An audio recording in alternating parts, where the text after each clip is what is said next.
Hey guys, welcome back to the Narrycast. This is Josh, your host, and we are on week 6 or so. I keep losing track, but month 2. I want to thank you all for who have subscribed. We actually kind of had taken a large jump. We just hit 64 subscribers as of last night, and we're shooting for 100, trying to get that by the end of the month. So if you haven't, hit subscribe, and every time you subscribe, like, comment, whatever, it actually pushes the video out. If you guys don't know how the algorithms work, it pushes the video out. And so it is, in my opinion, maybe it's not church doctrine, but in my opinion, that's a version of spreading the gospel. So, yeah. So this is my guest today, Audrey Stubblefield. And I was going to ask you beforehand because I'm not 100% sure. I could probably take a guess. But what is your title at the Chancery? Yeah, I am the coordinator of marriage and family life. Oh, okay. Cool. And how long have you been doing that? I started in November of 2021. So a little 2.5 years or so. Okay. Gotcha. So November. Okay. Then a year later is when I started here. So, so we're actually still relatively new, starting to get our feet wet. And so what did you do before that? So my background is I'm a nurse. I worked in the NICU, the neonatal ICU over at St. Francis for about 10 years combined. So that's kind of what I've always done. Yeah. So what made you make the jump to like working at the Chancery and like out of the nursing life?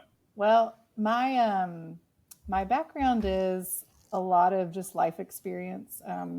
I grew up as a cradle Catholic, and then just throughout my journey in faith, was pretty in young adulthood and my teen years. But then when I started with nursing, I ended up getting my certification in Catholic bioethics because I just realized it was a very needed education going into everything that kind of goes on in the world. And then I've always been very involved in different natural family planning education things. And then even just in our own marriage, I've been married almost 9 years. We just have a lot of things that I felt that we could kind of speak into.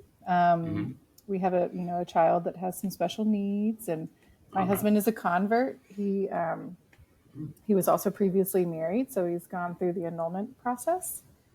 So just a lot of life experience. And when I saw the job come open, I was like, well, I could try that. And I was working night shift, and so it was a great transition. And right after I started, I found out I was expecting, and then I found out it was twins. So it was Nice. It turned out to be awesome. a great lead-in to kind of stepping out of the long hospital shifts. And really using like my background and a lot of, have you done the charism assessment that Jill Simons does? Yeah. So one of mine is connecting people and networking. And I've been able to really use that in this job. And that's that's awesome. And as much as I don't want it to be, leadership is one of mine too. But so I've just kind of been able to step into that. And it's kind of funny how on those charisms, I feel like one of them, typically the very top one, we're like, oh yeah, that's what I was thinking that was going to be my top one. But then you'll have another one that's up there that you're like, oh gosh, like that's one of them. Please don't make me use that. I'm trying to remember. I know discernment was my top one. Leadership was second. But I want to say like evangelization was up there, and I'm just like, oh gosh, like I'll do it. It's one of those things I'll do it 100%, but I get all nervous and like, it's one of those like, oh man, I mean, kind of puts a pit in your stomach. Yeah, please help or let me use it, but God, you're gonna have to do all the work there and just let me just black out and forget what happened and be like the Holy Spirit took over or something. I don't know, but yeah, that's awesome. I actually want to have Jill on the show to talk about charisms. She's fantastic. Yeah. When I need to catch her after church one day. Cause I messaged her Instagram, but I'm sure like that thing's kind of blowing up right now, and I'm sure she just gets really busy. But I'll have to stop her after church one day because those charisms are awesome. I'll have to maybe see if I can get the link to the mini parts. The mini parts ministry. Maybe tell her social media, but also to the survey, whatever, like the free survey you can take, and I can post it in here. I think that'd be cool. Awesome. So so we're both. We're both very similar in a sense of like we didn't necessarily like our life plan wasn't to jump into working for the church, and we had very different plans. My plans went all over the place. As far as discernment being my number one, it really didn't start flourishing until later in life because I feel like all through, or I guess maybe it was flourishing, I don't know, but all through growing up, I was like, I started like started college, I went in as a music education major, Mm. changed to performance, thinking maybe I would like teach at a college, like trumpet performance, so to have a trumpet studio. And then went off to like, no, I'd rather do the intramural sports thing, what I was doing. And then from there, I was like, moved back to Tulsa when my parents got divorced and got a job at a gym. I was like, oh, I'm going to be a personal trainer, one day own my own gym. Then I opened up a nutrition club. I was all over the Like place. all So, kinds and, of all and kinds now of I do things. fundraising. So yeah, it's wild. I had a lot of sales experience though, so maybe that Yeah. just was the process. I don't know, Yeah, that's part but of that's that awesome. evangelization. Just got to use it for the gospel, Yeah. Oh yeah, essentially. exactly. Yeah, and that's what I try to do. Just try to use my stories. Main thing when I started this thing, I was talking to Carla Broussard, and I was like, I love that your podcast is called Catholic Answers, or like the group of the company called Catholic Answers, because I feel like my podcast, if I was going to name it something like that, would be Catholic Questions. It's like I'm not here to answer your questions, but I'm here to, if you have questions, comment what those questions are, and I would love to help find out what they are. Because yeah, I think that's what gets people with that evangelization. It's just that I don't think I know enough, Yep. but that's cool. So yeah, so you make me like spokespeople for working for the church. I think most people don't think they could actually make a career out of it. Yeah, it's been, I think there's a great balance of the need Mm-hmm. of theologians and obviously catechists and all of that. And I think there's also a great need of people on the ground that Mm-hmm. have some connections in other places that have had other careers before in different areas. Because one of the greatest fruits out of my time there that I kind of came to spearhead when I came onto the job was trying to get a women's health clinic up, like a Catholic women's health clinic. And through the grace of God and some really great connections and the Religious Sisters of Mercy over at St. Francis, we've been able to start a Catholic women's health clinic, the Marian Medical Clinic at St. Francis. So now I'm like, so okay, cool. what's next? I did what I came to do. And so just discerning, and the Lord is very generous in what he does. And it's just been a fantastic job and schedule with having two little kids at home and being able to pick up my big kids and not sleeping on the couch after night shift all the time. So yeah. And when you started up or helped kind of found that Marian clinic, was that while you were a nurse still? No, actually, I worked at the hospital still a little bit until probably February. So I probably worked for about 4 months after I started at the hospital still. But gotcha.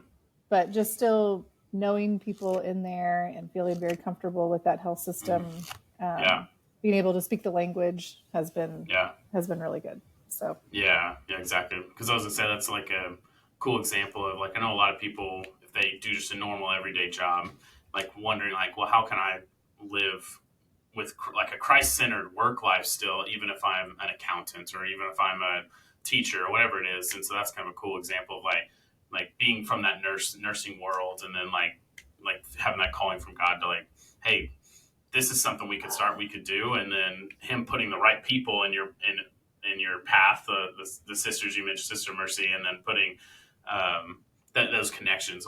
It's almost like he wanted you to be a nurse on purpose first, so you get those connections, know the language, and then be able to just lay all that out. That's super cool. Oh yeah, I mean now I got to turn my sound off. Can you hear me now or not? Yeah, yeah, you're good. Okay. I need to turn off my email sound on my. Oh yeah, I get those all the time too. Oh.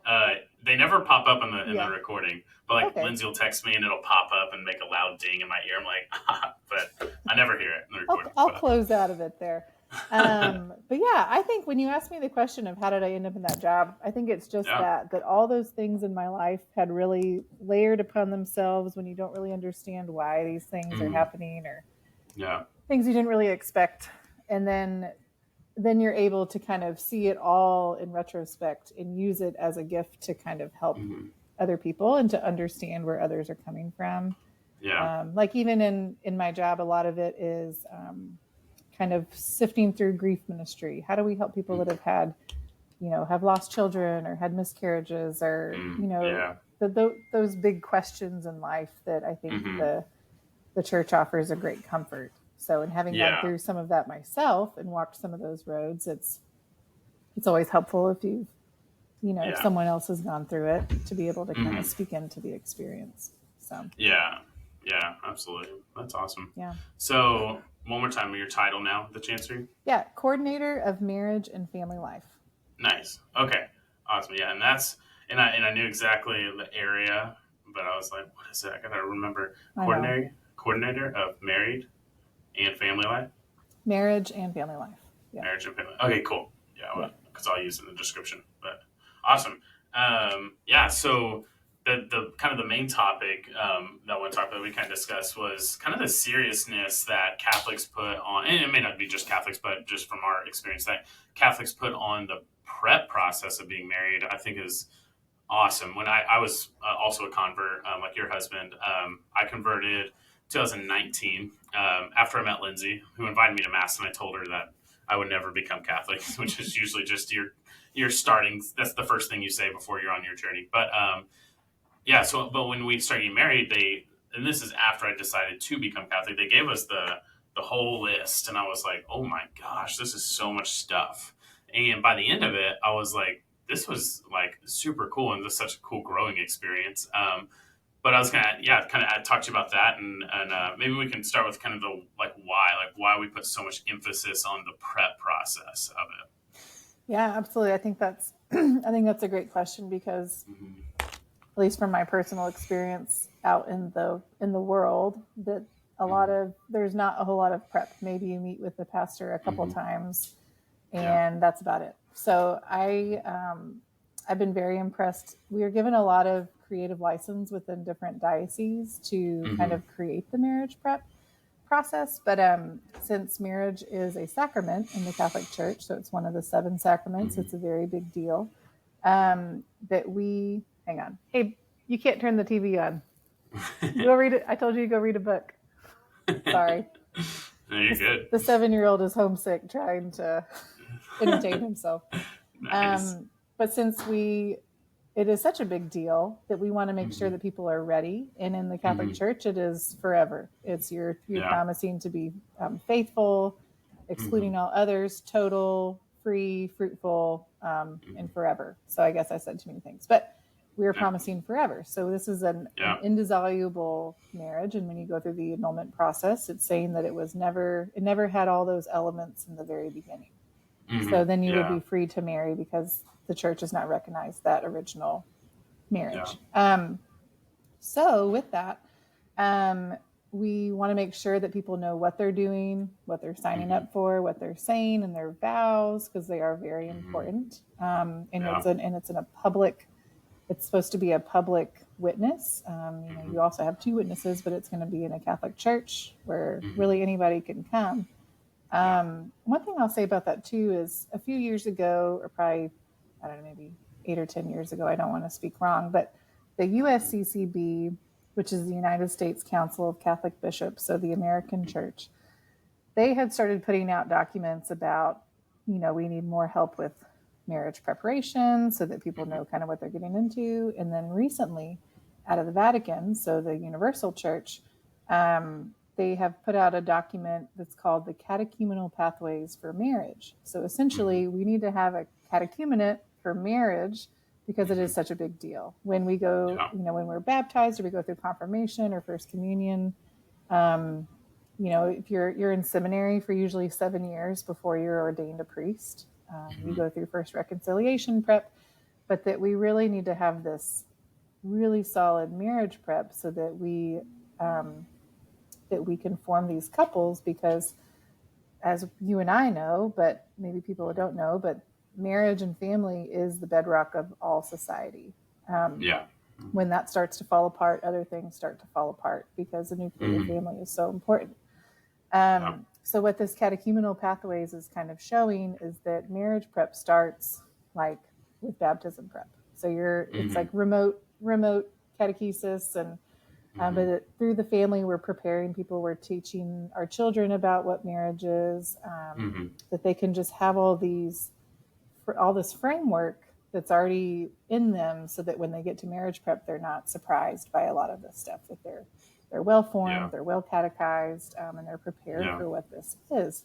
I think a lot of Mm-hmm. people, and now we're kind of seeing, at least what I've seen with working with a lot of engaged couples over the last couple of years, is a lot of times some of them have never heard about a certain teaching or like what the church teaches on sexuality. And so it's like, we've got to start prepping people way earlier so that they are not, just once you're engaged, it's really hard to break off. I don't know if Bishop Condrela is just a great advocate for marriage prep. It's very natural to him. I don't know how many hundreds, if not thousands, of couples he prepared at Texas A&M, but maybe he said this on the maybe he said this on your podcast already, but he says, I've done a lot of marriage prep. I only succeeded 4 times.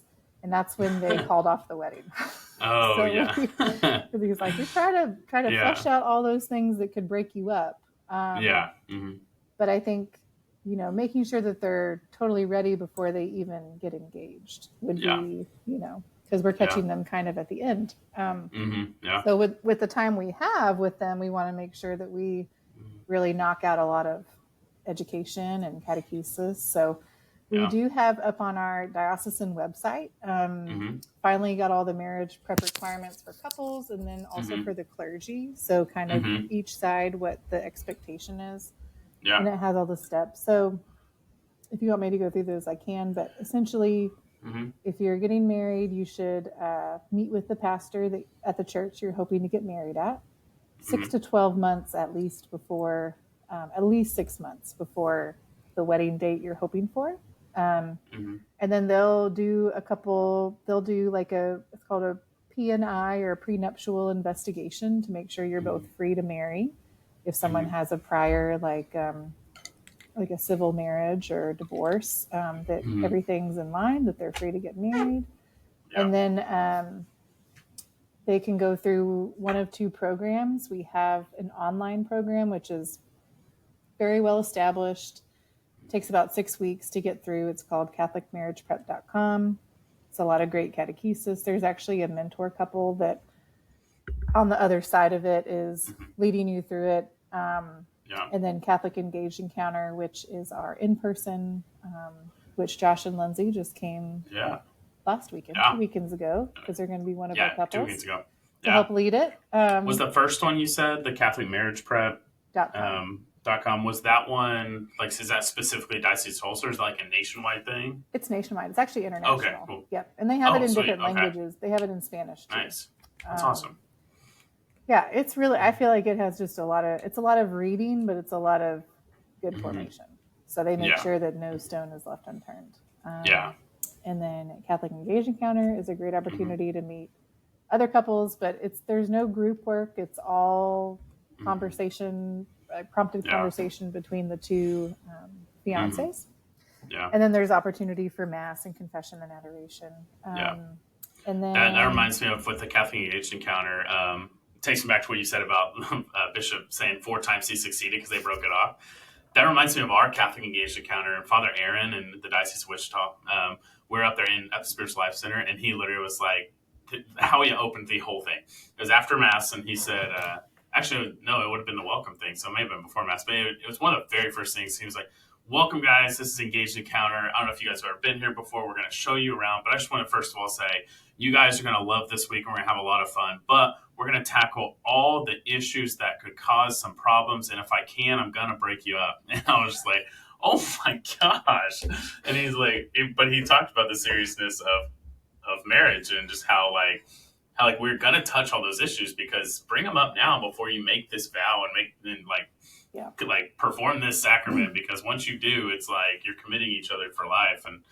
And part of me as let me think, when we've gone through that, I would have been either just Catholic or not even quite yet. But part of me was like, what in the world? That's kind of scary. But then the bigger part of me was just like, that makes a lot of sense, though, to take it that seriously. Yep. So if priests are going to prep 8 years to be able to do the other sacraments, we can prep whatever it is, 6 months to do the one sacrament. Oh, yeah.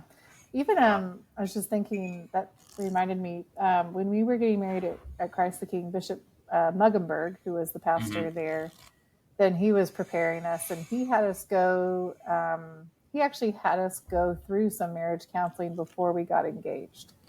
to kind of flesh That's out smart. just make sure that we were kind of going in eyes wide open. And Yeah. I'm always look back on that and just really appreciate his encouragement of making sure we were Yeah. ready. That's And awesome. yeah, so that was great. Yeah. So, And that's kind of what I felt like when we did our couple to couple.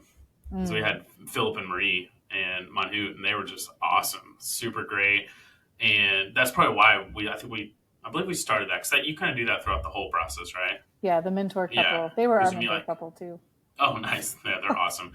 And we met with them throughout. And so we met with them before we even went to Engaged Encounter. And then at Engaged Encounter, we wrote in our books that we wanted to do this. Like we wanted to be Mm, part of Catholic Engaged Encounter as well as do couple to couple that's awesome. as a couple. And it was super cool. You said we were just there a couple weekends ago to observe and like the part of the discernment process, which we had already decided. But we were there and we were super excited. But it was so cool going through the weekend again with our Mm, books. We had our books too, which I actually meant to bring it today. It may be in my backpack, but that's okay. But we had our books with us, and so it was cool to go through. And we were just like, at one point, crying, laughing with some of the stuff we wrote, and remembering some of the stuff while we dated and were engaged, and how far we've grown in just 5 years, which was that's super funny. cool. And then we are able to make new goals and new like conversations about, well, now this is something that I'm struggling with, or this is something that I have a problem with, and like we were able to talk things out. We were able to like love on each other for the places we have grown, which it Yeah. was just super cool. It was such a fun weekend. Oh yeah, no, that's great. Yeah. I think it's just good. There's also opportunity for those couples to meet other couples and to kind of have the Yeah. mentorship of the presenting couples too. So I think Yeah. it's always been good. So Yeah. yeah. And that was super cool having like couple A and couple B. So you had the younger couple and an older couple for you guys that don't know, or maybe haven't been on it yet or whatever. But it was cool having like the LePages and the Beams, such wildly different like stories and different experiences. But it was cool because I got to talk with some of them afterwards. We had that one like long break on the Saturday. Mm-hmm. And a lot of people, most people, was like, we've been eating so much, like let's go on a walk. And so they were walking with their couples.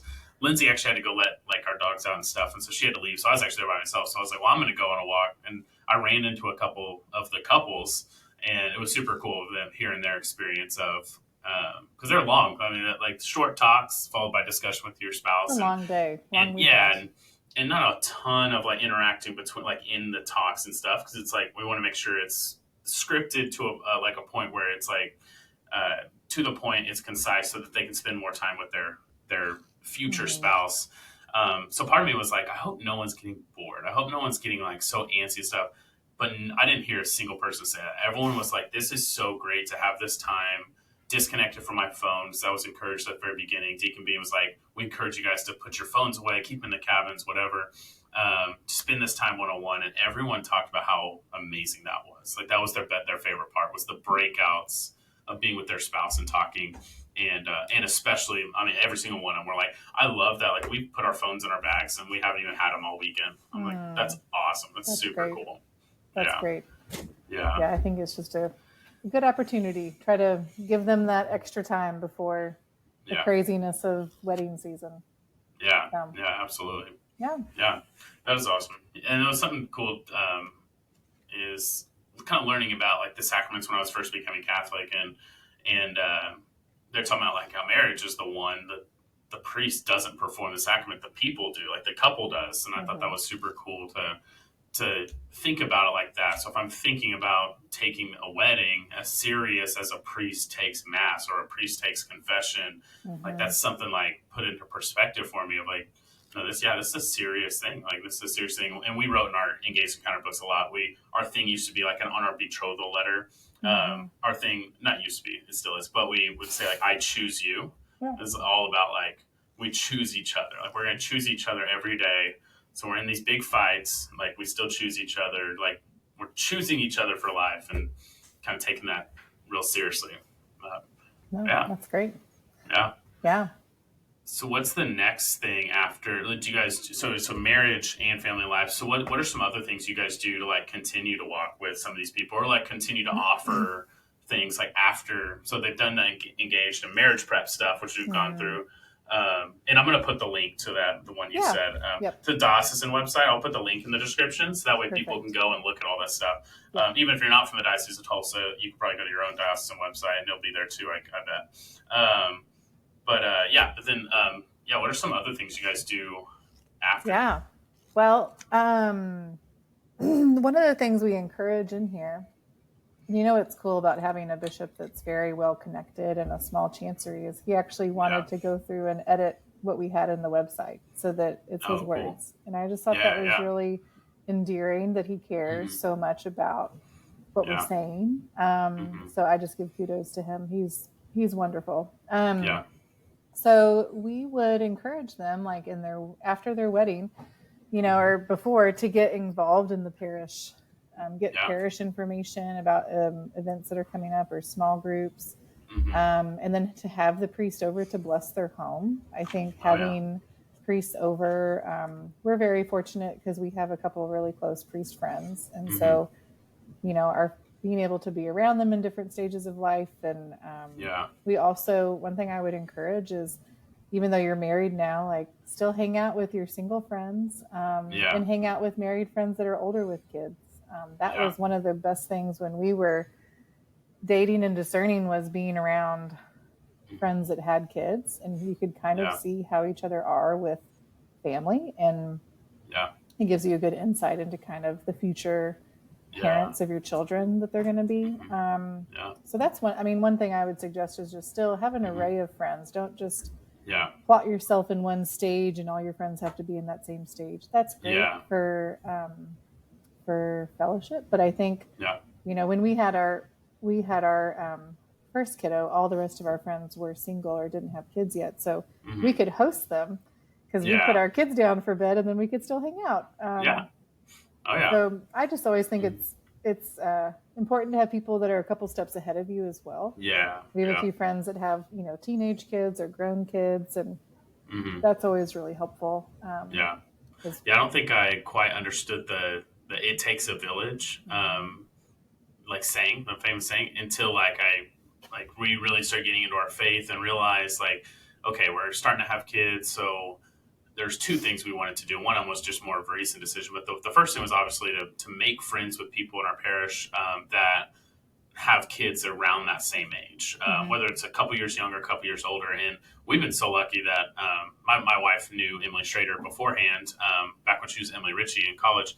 But we were so lucky to have them move back to Tulsa and really get connected with the Schraders. We only have, the Ganyas and I should have started saying names because then I'll space because it's on the spot. But anyway, you get the point. But we have all these people. Even families like when we were just in Growing in Grace this past Sunday, stuff like that. Our kids just growing up with other families, like-minded families that are wanting to live with Jesus in the center. And actually, in spiritual direction recently, I got asked that, what does it mean to have a relationship with Jesus? And I was like, I've never thought about that. And we were kind of stumped, and we kind of talked it through, and just literally just to everything you do in life is you consider him part of it. So you have to make a decision for development here at fundraising. It's you take it to prayer and think about it. You're going to have fun this weekend and have some people over. What are some ways you can have a priest over or have the sisters over, whatever it is. And so I thought that was super important to, that's why I agree with what you're saying, is to find that kind of village and that community. And then the second one, is to part ways, make sure that you guys also get your own individual time too. So we have are involved with Bible study and discipleship. And then both our Bible study and discipleship groups do things together as well. So Lindsay had that last night, or she went over and did her Bible study group, but then they got to just hang out afterwards. And it's that Monday nights are hers, Thursday nights are mine, where it's you don't have to worry about getting home in time. I'll put the kids to bed. You can put the kids to bed on Thursday. Take your time. It's all about get that time. I think it's super important. Super important. I would agree as well. And then, beyond that, getting involved in your parish, forming a small group, I think a lot of people are sometimes just waiting to be asked to do something. And there's so many great resources out there. And then the thing I was going to say, the diocese has a newsletter that gets sent out with events coming up around the diocese. And then my office, we try to do some marriage enrichment, I kind of sift through a lot of programs to see what would be something good to pitch to parishes, or if there's a specific need. And then like one of the things for families in October, we're going to have, my office has linked up with the Tulsa Catholic Committee on Scouting. And so they host an annual retreat, and they do all the scouting stuff and the organizing and the cooking. And then I can provide the advertising. And so in the next, not this year, but next year in 2025, we'll have Bishop Conderla too to join us. Oh, nice. So that's open to scouting and non-scouting families. But it's kind of like, it's all provided if you want to try camping a little bit, or cabin camping, it's all there. So that's kind awesome. of trying to get families together. We've done an event for different marriage enrichment things. I'll do some workshops here and there, or we've done a couple rural marriage conferences out in the rural areas. And then I provide just a lot of resources for people if they're looking for marriage help, or they're kind of in the, needing them, not totally in crisis, needing just a little bit of help, or grief, or we keep a internal document on like Catholic friendly counselors.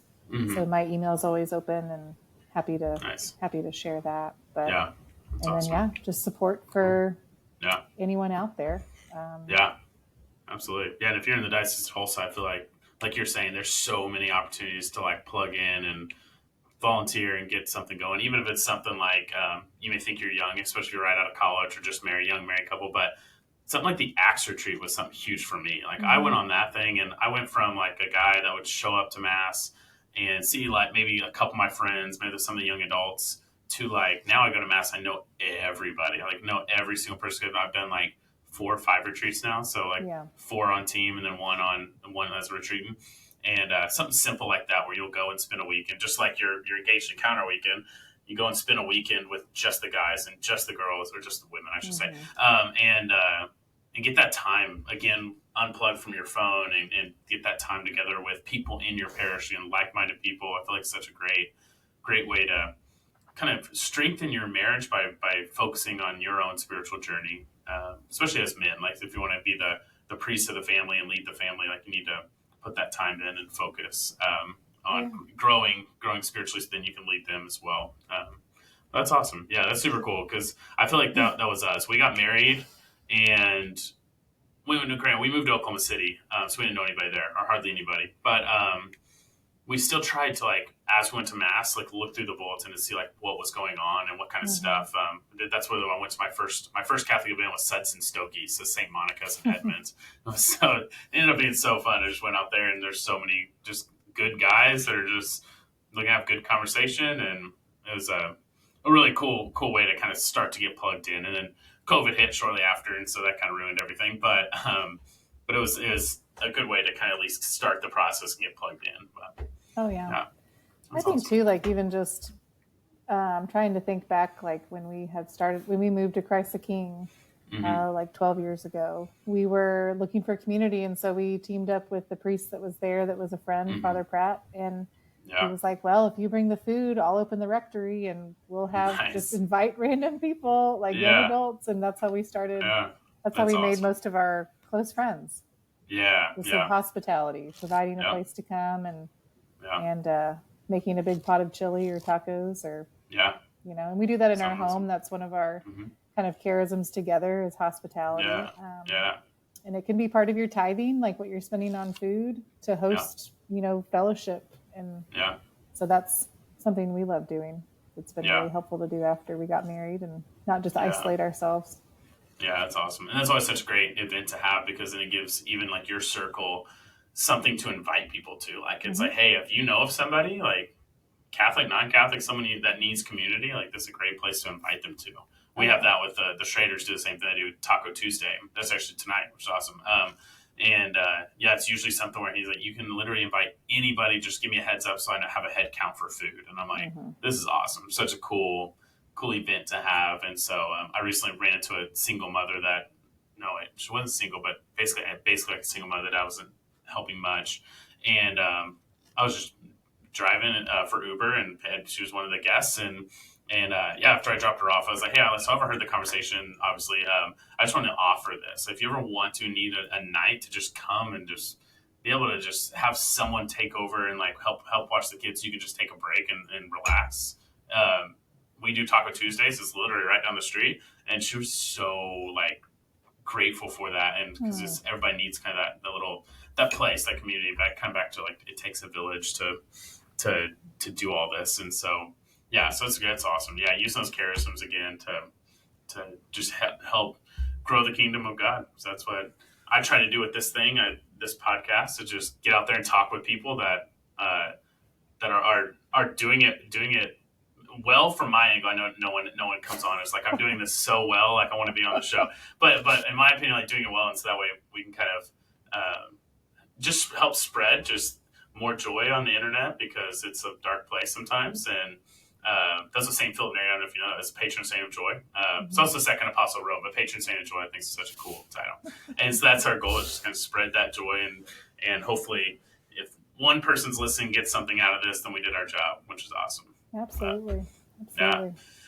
Well, awesome. Well, I was thinking we'll finish up with a little saint draft. And if anyone has any questions or anything, you guys can like comment below or anything, and we will I don't know. I'll respond with something, or we'll respond with the stuff with the website and the CatholicMarriagePrep.com if you're engaged or about to be married, or maybe you're married and you're not Catholic, but something you're like, wow, that's really interesting, and maybe something you would want to look into just to maybe help your current marriage. Like, we'll throw that in the description as well. But you guys comment below, and I can respond back.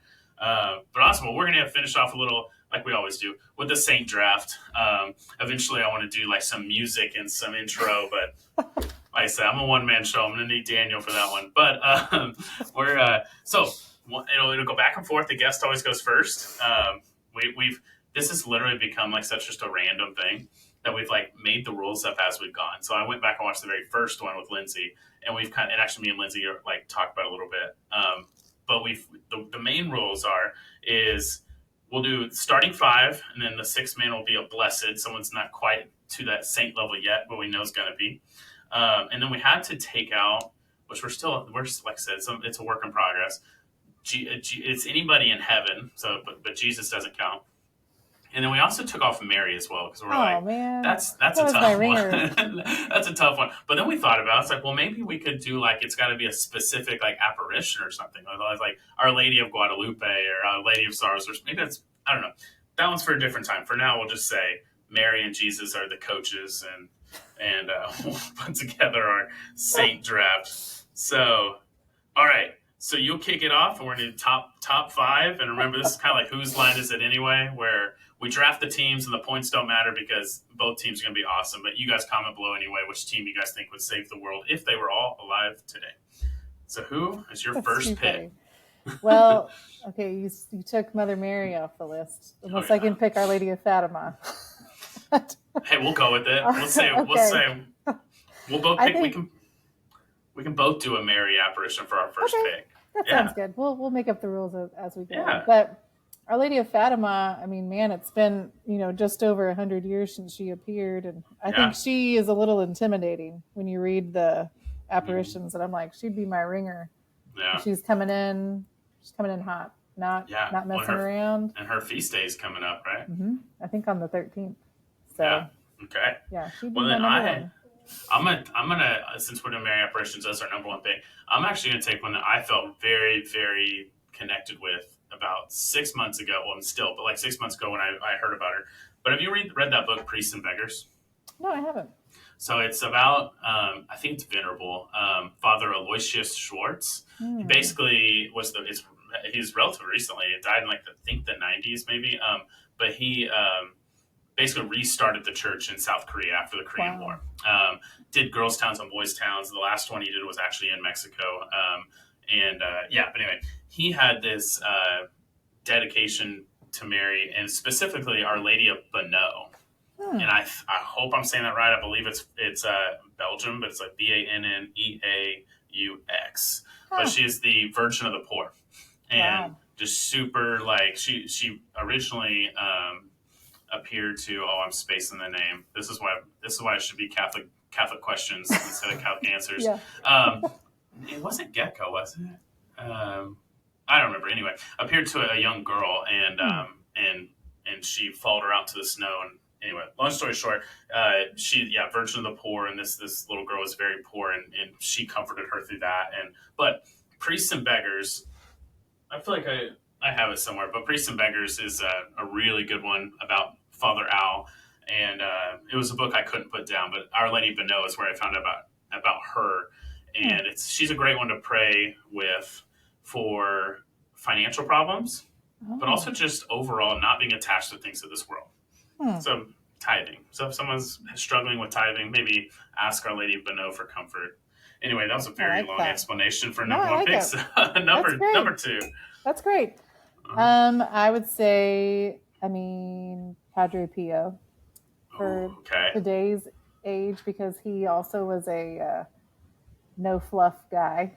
I got to go on a pilgrimage to Italy when I was in college. Yeah. My priest had a really strong devotion to him, and when they exhumed him, he was incorruptible. And so we got to go and see all of that before they started moving everything around. So that was pretty cool to go to his hometown. Yeah. Before he really before I feel like I even heard about him very much. But I just feel like he had such a way of reading souls that we truly need priests that are living their vocation, and I think he really was. He was even persecuted within his own order. So didn't he get in literal fights with demons too? They said they would hear loud bangs and stuff, and then when they get up there, he'd be all beaten up, and that's crazy. Yep. Oh man. And he's this little guy. He's not very tall. You see his tomb, and you're like, wow, that was. But and his stigmata went away after he died. Yeah. Or when he died. So pretty neat. Crazy. Yeah. That is cool. That's so awesome. All right. So with mine, I would take. I always try to change it up, but I would pick this person every time anyway. So I'm gonna go with my leadership of the team. It's gonna be St. John Paul II. Ooh, that's good. Be my Pope. Oh, for obvious reasons. I'll leave it at that. Yeah. I think I love John Paul II. Obviously, for our time, but marriage and family life. I think one of the reasons he was so powerful with his theology of the body discourses is because he hung out with married friends. He knew their struggles, and he'd go hiking with them, camping with them. He was kind of a man of the people. So, I like that picture. I think he's hiking, and he's in regular clothes. He's got his foot up on a rock, and he's smoking a big cigar. It's one of my favorites. Yeah. All right, pick three. Okay. I gotta pick Saint Joseph. Is he allowed? Okay. Yeah, he is. He's allowed. He's our family patron, but he's he's quiet and he's a hard worker. So. Yeah. Oh yeah, that's what you need sometimes. You got to have that person. Yep. And if I was going to actually mimic that pick with my third pick, then I would go with the patron saint of this podcast, Saint Philip Neri, who left his whole family inheritance to live with the poor and serve the poor, and he was just kind of one of those humble guys. I always say when I read about him, because I was in a donor meeting one time, and they said, "Who is Saint Philip Neri?" By the way, I don't know. It's my second week on the job. I was like, oh gosh. I literally prepped for this entire meeting, and I didn't look up who he was, and it was really embarrassing. But so when I looked him up, it was he was the king of the little way of evangelization. Very humble, very meek. I actually was prayer correct here. One of his, a glad spirit attains to perfection more quickly than any other. Wow. And so he just had some great quotes, which is awesome. So number three. Okay. Mine's going to be Saint Felicity. That's my confirmation saint. Nice. And my sister, we were confirmed the same year, and she picked Perpetua totally separately. We did not. That's funny. We didn't talk about it. Nope. And so I awesome. I just always thought that was really cool. Felicity means joy. And so another awesome. Saint of joy. In her story, being early Roman martyrs, that I think she was the servant to Perpetua, who was a noble woman. Yeah. And Felicity prayed to have her baby so that she could be martyred with her friends and give her baby away to safety. But there's also, I don't know if it's in the I think it's in the Bible, but it's not. I don't know if they ever say her name, but legend Mm-hmm. says her name was also Felicity, who had the Mm-hmm. 8 sons who were all being martyred. Maybe it's more of a like. I don't Okay. think it's in. I don't think it's Yeah, scripture, I don't but it's know. kind of another Yeah, one, an that's awesome. obscure Saint Felicity out Yeah, there that they yeah. made her watch all of her children be martyred, Oh, and she yeah, I know was what you're like, talking about. she was Yeah, encouraging them not to be afraid, and yeah, yeah. and so Mm-hmm. they were able to It's like crazy. give their life of joy. But We'll anyways, as talk a about mom, two yeah, talk about two different parent like approaches. So you have that like don't be afraid and just encourage them to just like be martyrs. And then the other one was Saint Felicity. Well, I believe it was either Felicity or maybe it was Perpetua's dad who was like they told him all she has to do is denounce her faith and we'll let her go. And her mm-hmm. dad was like, awesome, like let me go tell her. And he's Yeah, like, oh, this is all you have to do. And she's like, no. And I was yeah, like, that would be there's the obvious one of what we should be as parents, but which one would we actually act like if I someone was know, like, I'm like I would hate I to say that know, I would lean towards that one, but that would be very, very hard. yeah, So, all right, my fourth pick. Like I said, I do this every week, so I try to mix it up some. And maybe this will encourage me to like read more. I've got like this Saint Rose of Lima book back here, oh but yeah, I haven't read it yet, so I won't pick. So I'm gonna go Saint Catherine of Siena. yep, that's a good one. So good. I was wearing her socks yesterday from Sacrilegious, and which I always see when people mention companies, they're like, "This is not a paid ad." So this is not a paid. I don't know why we have to mention that, but Sacrilegious, if you want it to be a paid ad for my 64 subscribers, If you wanted to be an affiliate link, if you want to for send me an affiliate link, I'll take it. $25 a month. No, I'm just kidding. Okay. All right. So St. Catherine, obvious reasons, she's just like kind of just a faith warrior, Yeah. just great. Just called out the Pope saying you need to go back to Rome. Yep. No. Yep. All right. So fifth pick, and then we'll do Fifth our pick. blessed. This one was hard, but I think I'm going to pick St. John the Evangelist. Ooh, He's been a nice. special saint to me. I'm the youngest in my family, and Okay. I was kind of the one that early on in my life. Yeah. Welcome. Oh yeah, we could do that. He's wanting to be in on the picking. He told me. Oh, okay. Yeah. But St. John always had a special place in my heart as the youngest Yeah. apostle and the only one at the foot of the cross. Yeah. Early on in my teen years, I got very involved very early, and it kind of, a lot of people could have seen that as like, jumping off the ledge into being a Jesus freak or whatever. But he was just always a very faithful friend, because even if you're the youngest, you can still be, you can still be close to the Lord. And he's just, I don't know, I just really admire him that he kind of withstood all of that being young. Yeah, that's awesome. Okay, St. John. Wow. All right, so my fifth, I was thinking about changing it up, but let me see, because I have like two or three different ones I'm thinking of right now. I should like start thinking about this beforehand too, which I don't. I typically just wing it. But man, okay, my thoughts are between St. Francis Xavier, who baptized multiple thousands, hundreds of thousands of people, which would be awesome, because we probably need a lot of that today. Yep. So I'd probably go with him. But my second one, so I'd go St. Francis Xavier. But the other one I was deciding between was St. Patrick as well.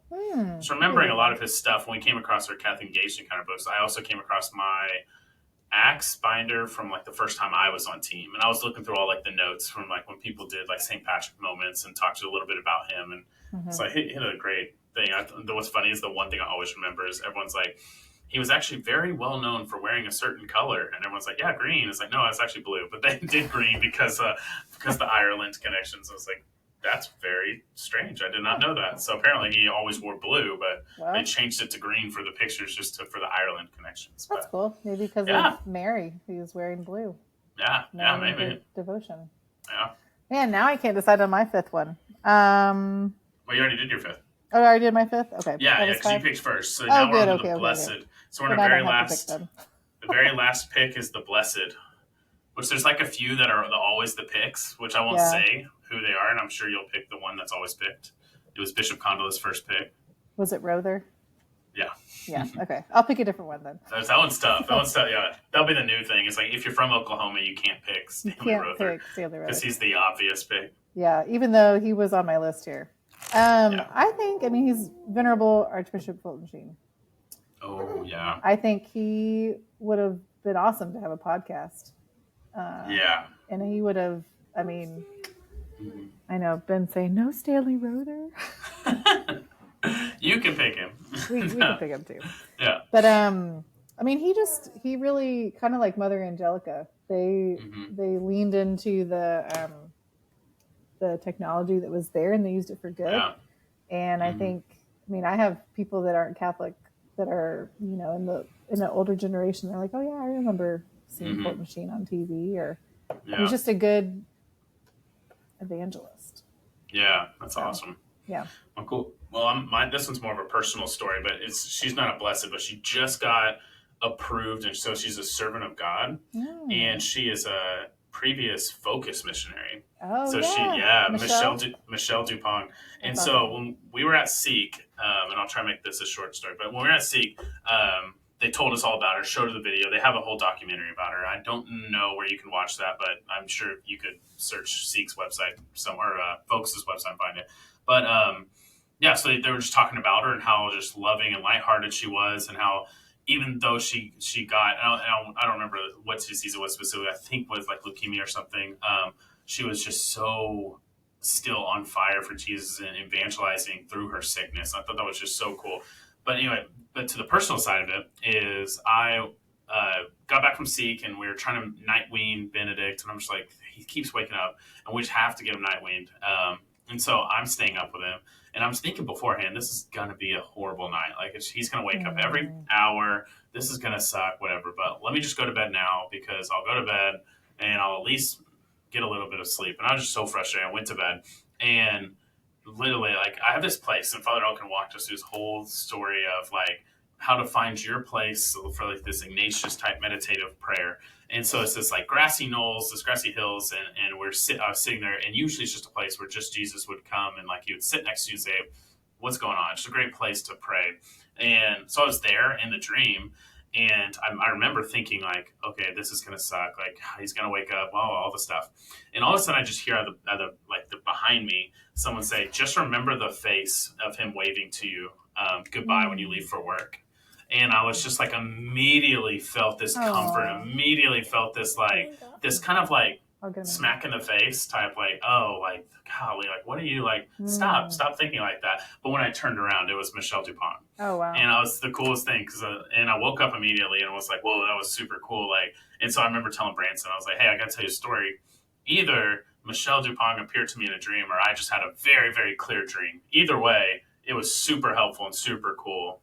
But yeah, cool story about just a newer saint. So, yeah. I really love that, about remembering your children when they're being, like, your sweetest moments when you're having the hardest moments. Benedict is the sweetest when he runs. He's just like just waves real big and smiles real big, and he's like, bye, like, when I'm leaving for work, and it just loves it. And like, Michelle Dupont, like, told me that, like, in the dream. And so I was like, that's so cool. I do got to remember that, which was awesome. That's awesome. So, that's awesome. All right. Well, you guys comment below which team would save. Obviously, they both do amazing, and there is no right or wrong answer. But yeah, just comment below. But thanks for being on the show. Yeah, thanks for having me. Yeah, we're for everyone watching. Remember to hit that subscribe button and like button, just like all the podcasts say, because it does help spread it through the algorithm. Overnight last night, we had 12 new subscribers, so I'm like, it's growing like crazy, which is awesome. So I think it's the Saint Draft. I'm just going to put it all in the Saint Draft and God. But yeah, again, thanks for being on. And I hope everyone listening had a good time. And we will see you next week with Carlo Broussard. Oh, awesome. All right. Awesome. Thanks, Audrey. Josh.